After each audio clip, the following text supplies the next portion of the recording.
Para terminar la revisión a las candidaturas presidenciales, vamos a entrarle al top 3 de quienes lideran las encuestas nacionales. Pero solo queda Pisa, DeSanti y Juan Diego Castro. Exacto. ¡Evacúen! ¡Esto no es un simulacro! No ¡Que es Lenin nos ampare! Ya. Perdón.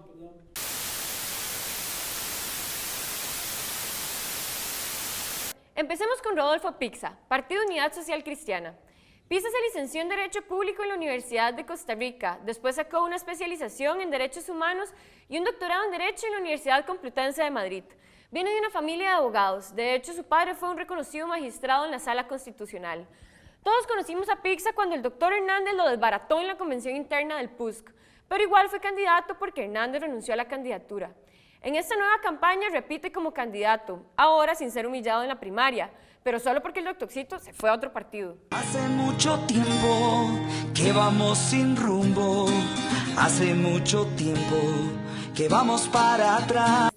Pixa ha enfrentado críticas por no ser suficientemente fuerte con los personajes de su partido involucrados en el cementazo. Y es que no son pocos, ni su participación es aleatoria. Pedro Muñoz, presidente del PUSC y candidato a diputado escogido por Pixa, fue a Panamá con Juan Carlos Bolaños, trabajó para él y registró casi 200 llamadas con Juanca en un periodo de un año, hechas en un número telefónico registrado a nombre de un guarda, pero que utiliza Muñoz. ¿Qué hizo Pixa? A pesar de su frasecita, caiga quien caiga, únicamente lo bajó del primer al segundo lugar por San José en la lista de diputaciones, o sea, igual va a ser diputado. También está su jefe de campaña, Johnny Leiva, quien registró 39 llamadas con Bolaños y tuvo que renunciar. Walter Céspedes era el jefe de los asesores legislativos del PUSC y registró 291 llamadas con Juan Carlos Bolaños. Otros, como el presidente del Tribunal de Ética del PUSC o el diputado social cristiano, Luis Vázquez, también registran llamadas con Juanchis. Bolaños está tan metido en el PUSC que hasta fue a uno de sus congresos ideológicos. No tengo nada que ver con el cemento chino. El asunto en el PUSC está tan turbio que el presidente de su tribunal electoral dijo que no veía ilegal comprar votos. Tal vez por eso es que Pixa lanzó una app donde uno podía ganar premios como electrodomésticos si lo apoyaba. ¿Clientelismo? No, ¿dónde? A pesar de todo esto, a punta de verse como un señor serio y encantar con unos dichos que parecen como memes del siglo XX, Pixa se coloca como la tercera opción de la población costarricense de cara a las elecciones. Pero Pixa no es ningún gangón. Se opone al matrimonio igualitario y es tan conservador que se opone a los fallos de la Corte Interamericana de los Derechos Humanos, de la que su papá fue presidente. Porque si no tendríamos que cambiar un montón de otras normas del Código de Familia. Además, Pixa es una manifestación más del rancio bipartidismo que nos trajo a la situación en la que estamos ahorita. Pixa fue presidente de la Caja en el gobierno de Miguel Ángel, donde ayudó en el proceso de debilitar la Caja para favorecer a los empresarios de la salud privada. También fue uno de los notables que Laura Chinchilla nombró para que le dijeran cómo gobernar mejor. Y del otro lado del bipartidismo, que se niega a morir, tenemos a nuestro ciclista reptiliano favorito, modelo sexy de revista Perfil, dueño de los hermosos rascacielos gubernamentales, el polémico escritor antiliberacionista, ahora vuelto liberacionista, Antonio Álvarez DeSanti. Felices fiestas y próspero año nuevo. El pobre Toño está en una encrucijada, su corazón está con Johnny Araya, pero tuvo que venderle el alma a Óscar Arias para poder ser candidato. Por eso tuvo que sacar a Johnny de la jefatura de campaña, porque Celso Gamboa lo había borrado mágicamente de una causa de corrupción y Emilia Navas se dio cuenta.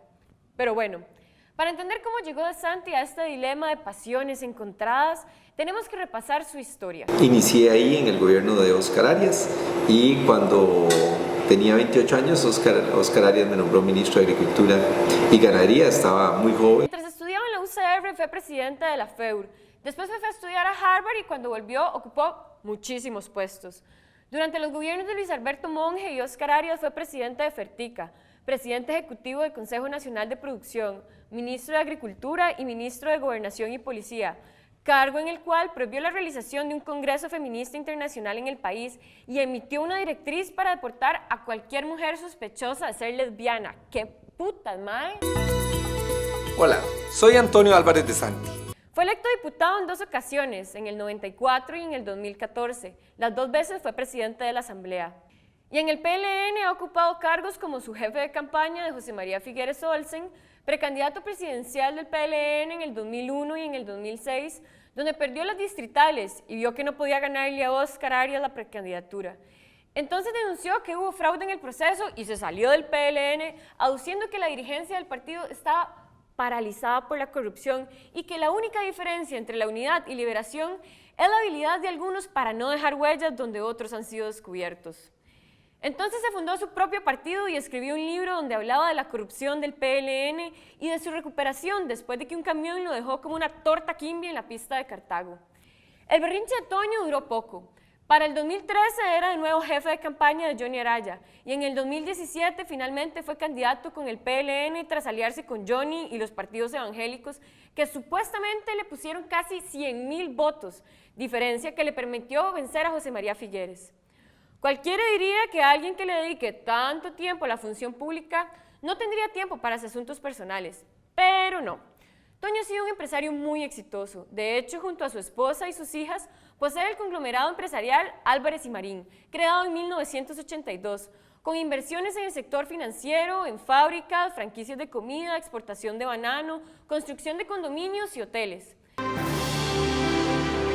Algunas de sus actividades económicas han sido cuestionadas, como sus bananeras, por la violación de derechos laborales y el daño ambiental.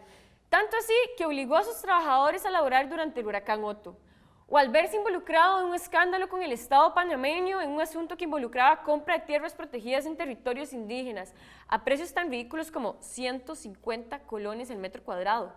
Tanto así que Panamá le fue a poner una demanda de Santi.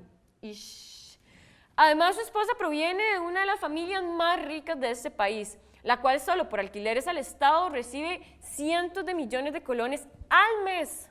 4 sociedades anónimas compraron un total de 2.000 hectáreas, luego de que un juzgado panameño declarara dueños a algunas personas que por más de 10 años las ocuparon.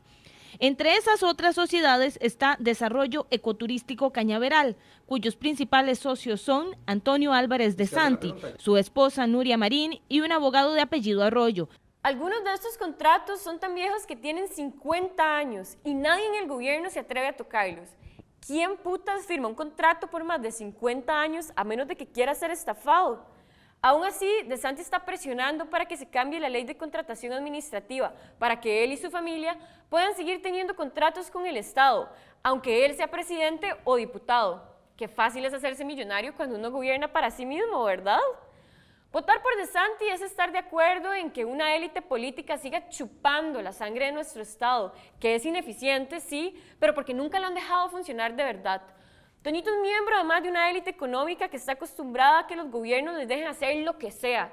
Si llega a ser presidente, tendremos a un miembro del 1% de la clase más adinerada en el cargo político más poderoso del país. Y si eso les suena un poco como a Donald Trump, es porque no les hemos hablado aún del último candidato, el líder de las encuestas, Juan Diego Castro. Desde que Trump ganó la presidencia en Estados Unidos, varios políticos ticos como Otto Guevara y Óscar López han tratado de elogiarlo para ver si se embarran de su estupidez. Pero solo Juan Diego Castro ha tenido éxito en utilizar el populismo de derecha para manipular el descontento de la gente.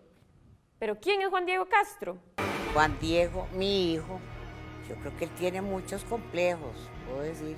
Para mí es sociópata, complejo de Edipo, narcisista y complejo de emperador.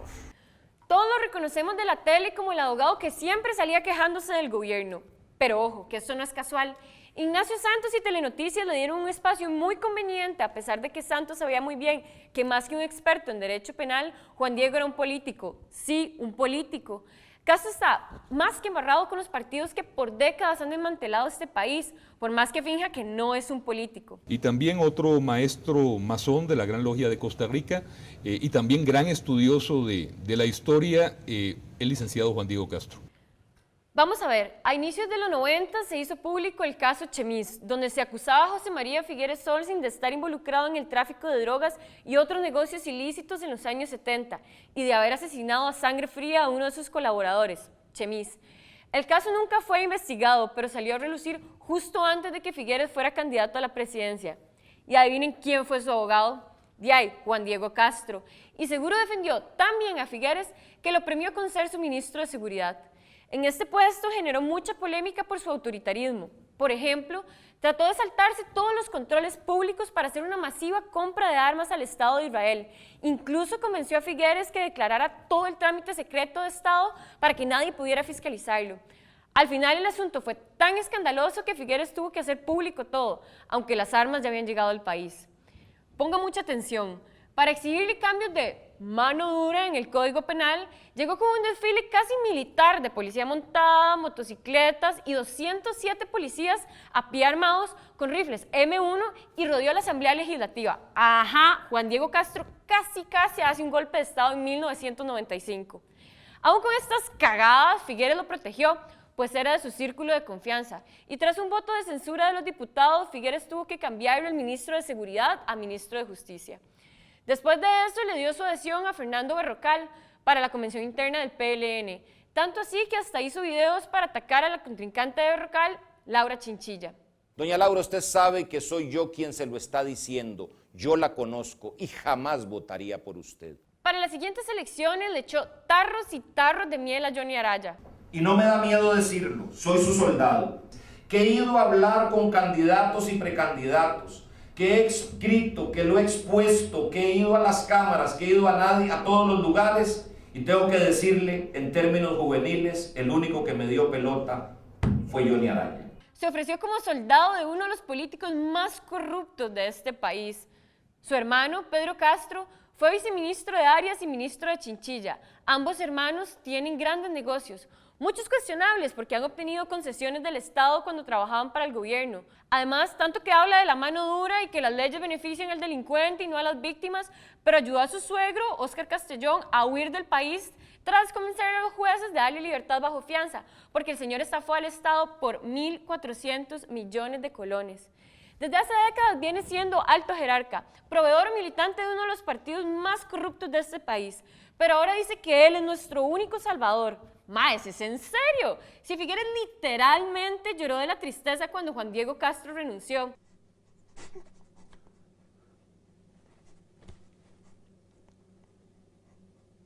Así que sí, usted, Ignacio Santos, sí, usted, es culpable de construir la imagen mediática que este megalómano tiene. Lo hizo conociendo las intenciones de Castro, sabiendo que sus declaraciones no eran las de un experto en derecho, sino las de un populista punitivo que busca acumular apariciones en prensa. ¿Qué siente, don Ignacio, cuando el candidato que usted creó ataca a los colegas de Semanario Universidad y Amelia Rueda por mencionarlo en los Panama Papers, o ataca a todos los medios que intentan criticarlo? Parece mentira. Castro constantemente manipula el descontento popular. Por ejemplo, su campaña se basa en decir que gracias a las leyes suavecitas y a Cecilia Sánchez, que es una alcahueta con los delincuentes, la inseguridad se ha disparado y que la corrupción la promueven todos los gobiernos y solo él es capaz de mantener mano dura para meter a todos los políticos deshonestos a la cárcel. El problema es que todo esto es mentira. Como abogado, Castro debería saber que existe la división de poderes y que a él como presidente no le corresponde endurecer las leyes, eso le toca a los diputados. Y también debería saber qué es el Poder Judicial, porque ellos son los que determinan quién entra o sale de la cárcel, y que los funcionarios públicos deben cumplir con lo que se les obliga en la ley y lo que ordenan las autoridades correspondientes. Lo sabe, porque fue ministro de Justicia. Tuvo que liberar a 397 privados de libertad por orden de un juez. Ajá, aunque ahora nos haga creer que esto está sucediendo hasta ahorita y que es culpa del PAC. Brinque quien brinque, chille quien chille, y que ojalá me salgan con el cuentico de la independencia de poderes. Entonces, ¿por qué dice que el primero que agarren un chorizo, él mismo lo va a meter a la cárcel? Pues porque es un mentiroso que hace promesas autoritarias, punitivistas e inconstitucionales, porque no tiene propuestas reales y no entiende cómo construir soluciones efectivas para nuestros problemas sociales. Y no solo eso, perfectamente podría ser un sociópata. Juan Diego Castro le pegó a la mamá, sí, aunque lo niegue, hay muchos testigos. Y no solo eso, sino que pidió prisión preventiva contra la señora, aunque tenía 78 años. Todo por pelearse por una herencia, sí, mae, por plata. Está tan loco que personas que han trabajado en su bufete aseguran que en sus entrevistas de trabajo pregunta si le echarían el cuento a la secretaria. Y jura que los Panama Papers no fueron una investigación periodística de escala mundial, sino que fue un montaje de Amelia Rueda para joderlo específicamente a él. Llegó al punto de despedir asistentes en su bufete por ser infiltrados de Amelia Rueda. Es tan cochino que se orina en la tapa del excusado de la oficina y le echa la culpa a los asistentes. ¿Saben qué es peor que pegarle a la mamá? Darle las llaves del país a un mae que le pega a la mamá. Pero ojo, lo más gracioso de todo es que DeSanti y Juan Diego Castro se llevan filo desde hace rato. ¿Se acuerdan que Juandi llevó a cientos de policías armados a la Asamblea Legislativa para exigirle a los diputados que hicieran lo que él quería? Bueno, resulta que el presidente de la Asamblea en ese momento era DeSanti, quien impulsó un voto de censura contra Castro, que fue aprobado por 55 diputados. Dato curioso, Otón Solís estuvo en contra, pero fue la primera vez que los diputados censuran a un ministro del gobierno. Después, DeSanti decidió un día salir a cletear en la pista hacia Cartago y un tráiler casi lo dejó hecho una chorcha verde y blanca en el asfalto. Pero Toñito es tan poderoso que ganó el juicio. Entonces, Juan Diego Castro se ofreció a defenderle al trailero de gratis en los juicios de apelación. Al final, igual ganó DeSanti. Conociendo la personalidad de la víctima como la conozco yo, y la conozco perfectamente por lo poco tolerante que es a la frustración, por lo irritable, por lo explosivo y por otras circunstancias. ¿Se acuerdan de que Juan Diego le pegó a la mamá? De ahí, la vara es que quien hizo el caso público fue DeSanti, porque él estaba ahí cuando pasó. Así que esto, más que una contienda electoral, es como la 4ª temporada de Pasión de Gavilanes. Viví una experiencia muy lamentable. En mi vida nunca había visto a un hijo agredir a una madre y me correspondió verlo. Si analizamos a nuestros queridos finalistas de Top 3 electoral, el problema es que Pisa y DeSanti son parte de la gran élite económica de este país y del bipartidismo que nos gobernó por casi 60 años, suficiente para que ya sepamos qué van a hacer, gobernar para poner las instituciones del Estado a su beneficio, como lo han hecho siempre.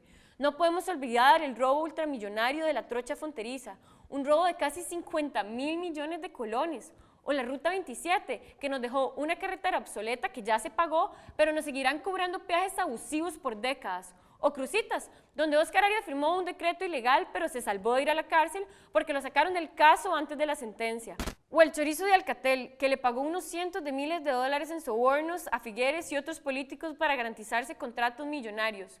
O Luis Alberto Monge, el primer presidente en nombrar a Álvarez DeSanti en un puesto importante, que desmanteló el Estado en los 80 y aún hoy seguimos pagando esos grandes costos. O los préstamos finlandeses y el español a la caja, que costaron años de atraso a su infraestructura y dejaron a 2 expresidentes presos. Es más que entendible que necesitamos una alternativa para no volver al bipartidismo, pero votar por Juan Diego Castro es hacer presidente a un tipo mentiroso, manipulador, vengativo, populista de derecha, que traficaba armas bajo secreto de Estado, que le pegó a la mamá y la quiso mandar a la cárcel, que casi hace un golpe de Estado y que dice que no hay que confiar en el sistema electoral, a pesar de que él es el que está alquilando un partido político para saciar sus ansias de poder. Ma, ¿es en serio? Al Chile. Bueno, ya nada se puede poner peor. ¿O sí?